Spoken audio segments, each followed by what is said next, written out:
Baker Hostetler is excited to bring you a 3-part podcast series, The Data Economy and You.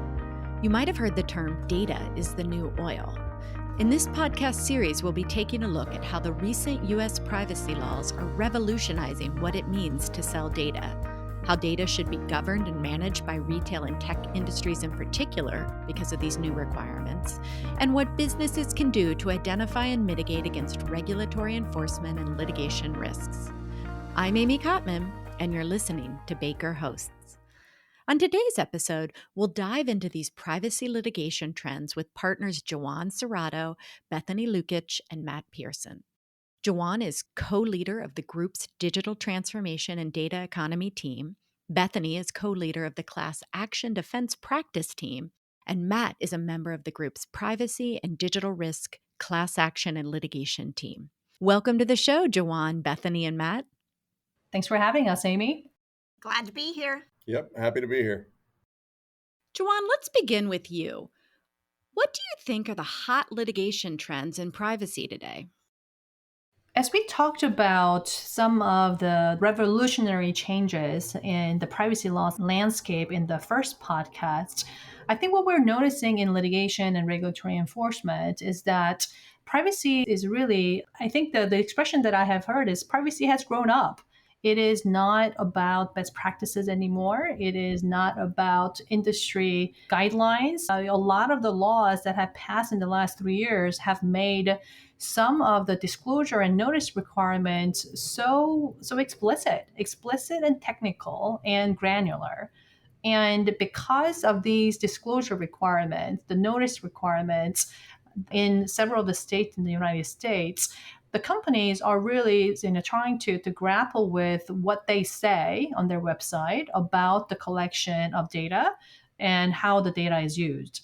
Because of that, I think litigation has also picked up. Litigation has picked up in really testing those statements that are publicly made.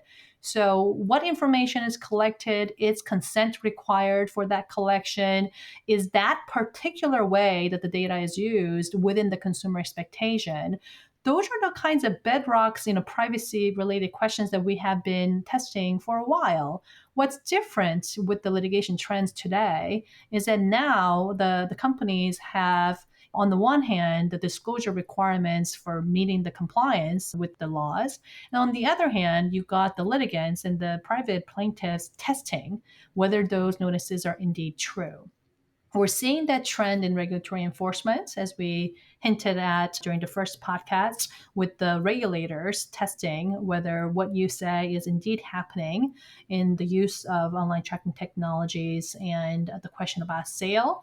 But we're also seeing that in the world of other types of technologies that are in digital assets on the websites and mobile apps. Thanks, Jawan. Bethany, if privacy teams at e-commerce operators are looking solely at privacy statutes to avoid litigation risks, are they covered? Or are there other statutes or tools that they should be thinking about? So, unfortunately for the in-house privacy and legal teams, simply looking at the privacy statutes isn't enough. So the recent AG settlement of $93 million that came out in the last month is a perfect example of other statutes that could come into play. In that case, the California AG pursued claims under California's unfair competition law and false advertising laws. And quite honestly, any state's consumer protection laws and false advertising laws could be added to a privacy claim, particularly those involving use of an e-commerce website, because the websites are used to, quite honestly, advertise the products. If we're speaking about regulatory enforcement, Section 5 of the FTC Act prohibiting unfair or deceptive acts or practices is another statute to consider. So, one of the biggest trends we're seeing in the privacy space are actions under the various states' wiretapping laws and actions under the Video Privacy Protection Act. The wiretapping laws in most states relate back to the 1950s and the Video Privacy Protection Act was passed in 1988 in conjunction with Robert Bork's confirmation hearings. Neither of these statutes were ever intended to cover internet activity, let alone the sophisticated technology that we are now seeing used on various different e-commerce sites, such as session replay, pixels, and cookies. But I think because most of the privacy statutes that exist don't provide for a private right of action outside of the data breach context, we're seeing plaintiffs' lawyers become very creative. These claims are particularly scary because they're still being brought against companies who could be 100% compliant with those US privacy laws. Finally, we're seeing various different common law theories alleged in litigation. Simple theories like fraud and negligent misrepresentation. And as Jawan alluded to, if you are making certain representations in your privacy policy, they need to be accurate. For example, if you told me I could click this button and you would opt me out of use of that particular technology, you need to make sure that that opt out is actually working. Otherwise, you could be subject to these very simple theories. Matt, to expand on Bethany's response, what other laws are being used by plaintiffs in privacy litigation cases? There really is no limit to the types of laws plaintiffs' counsel are using in privacy class actions. Some, obviously, are privacy related. Others, like Bethany mentioned, were never intended to have anything to do with privacy or not intended to apply to what they're being applied to. Litigation, and particularly privacy litigation, is a game of whack-a-mole. Defense attorneys like me, we defeat one claim and plaintiffs' counsels come up with a new one. That said, we are seeing some trends in privacy litigation. First, to the extent that any statute has a statutory damages provision, and that is a provision that allows for automatic damages per violation, plaintiffs are going to sue under them. These include, but they're not limited to, California's Confidentiality of Medical Information Act, often referred to as the CMIA. That carries with it a statutory penalty of about $1,000 per violation. Same with California's Consumer Privacy Act, between $100 and $750 per violation. And like Bethany mentioned, the Video Privacy Protection Act, that one comes in at about $2,500 per violation.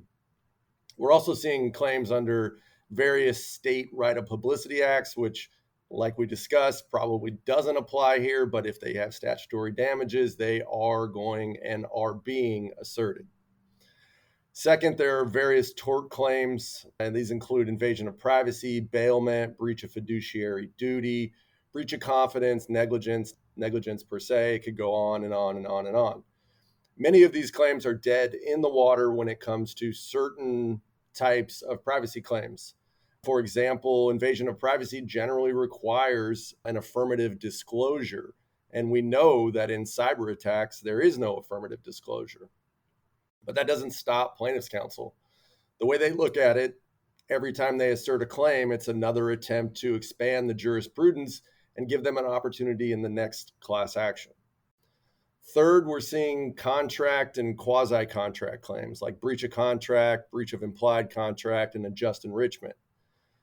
These claims, unfortunately, are generally pretty easy to plead and therefore pretty hard to defeat on the initial motion, whether that's a motion to dismiss in federal court or a demur in California court. We've had some pretty good success establishing that statements made in a company's privacy policy are not actually contractual promises. But the catch-22 there is it generally depends on what's in the privacy policy. And the more a company wants to boast about what they're doing, the more likely they are to get hit with one of these claims. Thus, while most privacy class action complaints follow the same basic outline, they are limited really only by the plaintiff counsel's creativity. As privacy class actions progress through the courts, so too will the claims inserted in these actions, and we're seeing that now. Thanks, Matt. Jawan, why do you think there is this recent focus on the use of online tracking technologies? As Matt said, I think the litigation trend is really favoring the claims where you have automatic damages and it's easy to plead. And if you look at the use of online tracking technologies, because of these recent disclosure requirements that came online, it's easy to test. It's easy for the plaintiffs to say, what you are saying on your website in terms of the use of online tracking technologies seems to be deficient or seems to be deceiving or seems to be faulty in some way.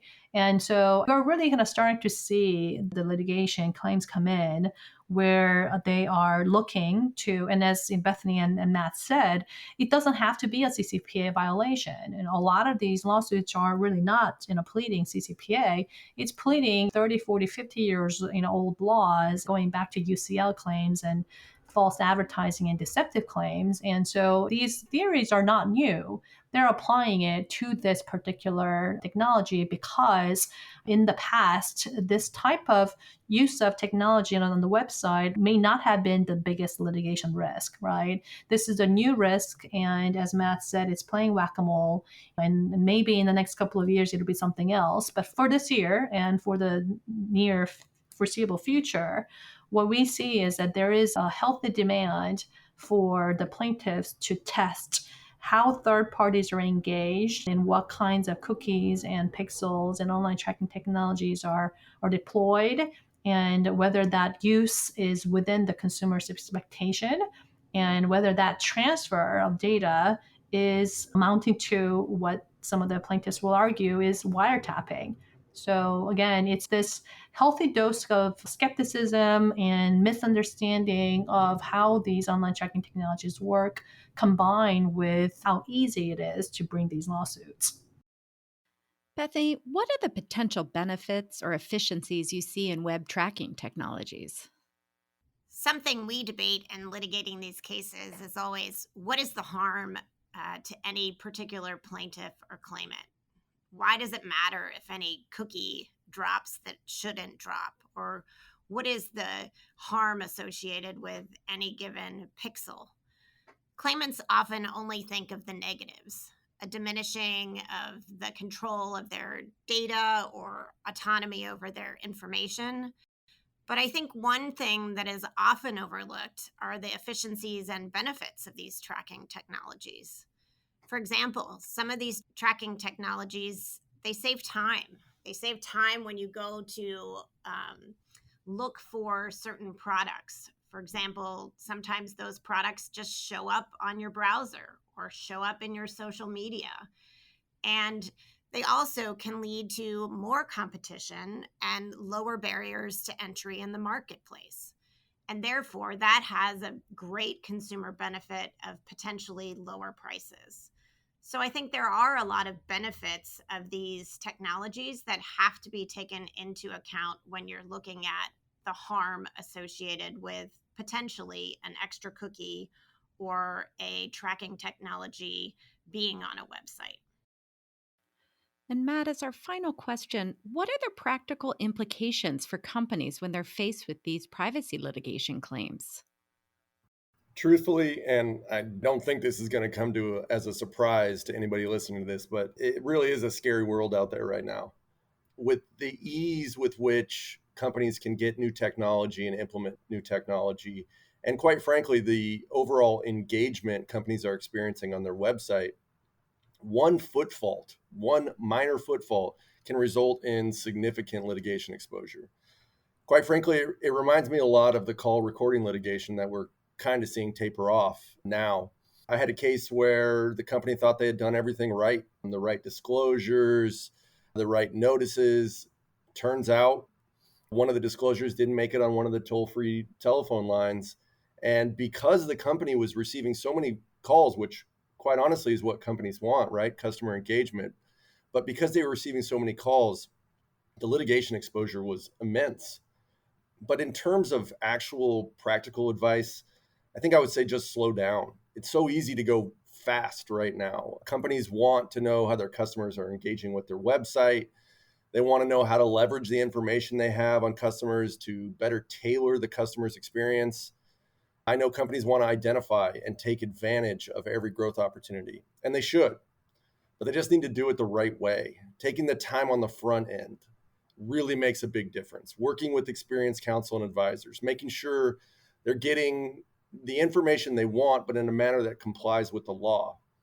Doing those things, while at times can be time consuming, it really can avoid a lot of headache down the road, not to mention a lot of litigation costs and expenses. There is a right way to do it. And quite frankly, there's really no reason to make plaintiff's counsel's job any easier here. And I love working with Matt and Bethany on these issues because from my perspective, on the advisory side, it's incredibly valuable to have litigators that understand the technologies, that understand the compliance requirements. And so for us on the advisory side, we reach out to the litigators to keep in mind what are the hottest litigation trends. And I think that conversation has to be two ways. I think we're seeing more and more that on the client side, when you get a piece of litigation, when you get a claim, a demand letter, sometimes the litigators are not talking to the privacy team or vice versa. Maybe the privacy team is not talking to the litigation team. And so on our side at Baker Hostetler, we try to connect the dots that we are really connected to help think through some of the compliance requirements while keeping in mind some of the litigation risks as well. Thank you, Juwan, Bethany, and Matt. Thank you, Amy. Great being here. Yeah, thanks, Amy. If you have any questions for Juwan, Bethany, or Matt, their contact information is in the show notes. Join us next week as we close out our series by answering the question, what is personal data worth? As always, thanks for listening to Baker Hosts.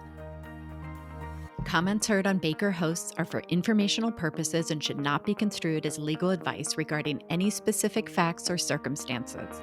Listeners should not act upon the information provided on Baker Hosts without first consulting with a lawyer directly. The opinions expressed on Baker Hosts are those of participants appearing on the program and do not necessarily reflect those of the firm. For more information about our practices and experience, please visit bakerlaw.com.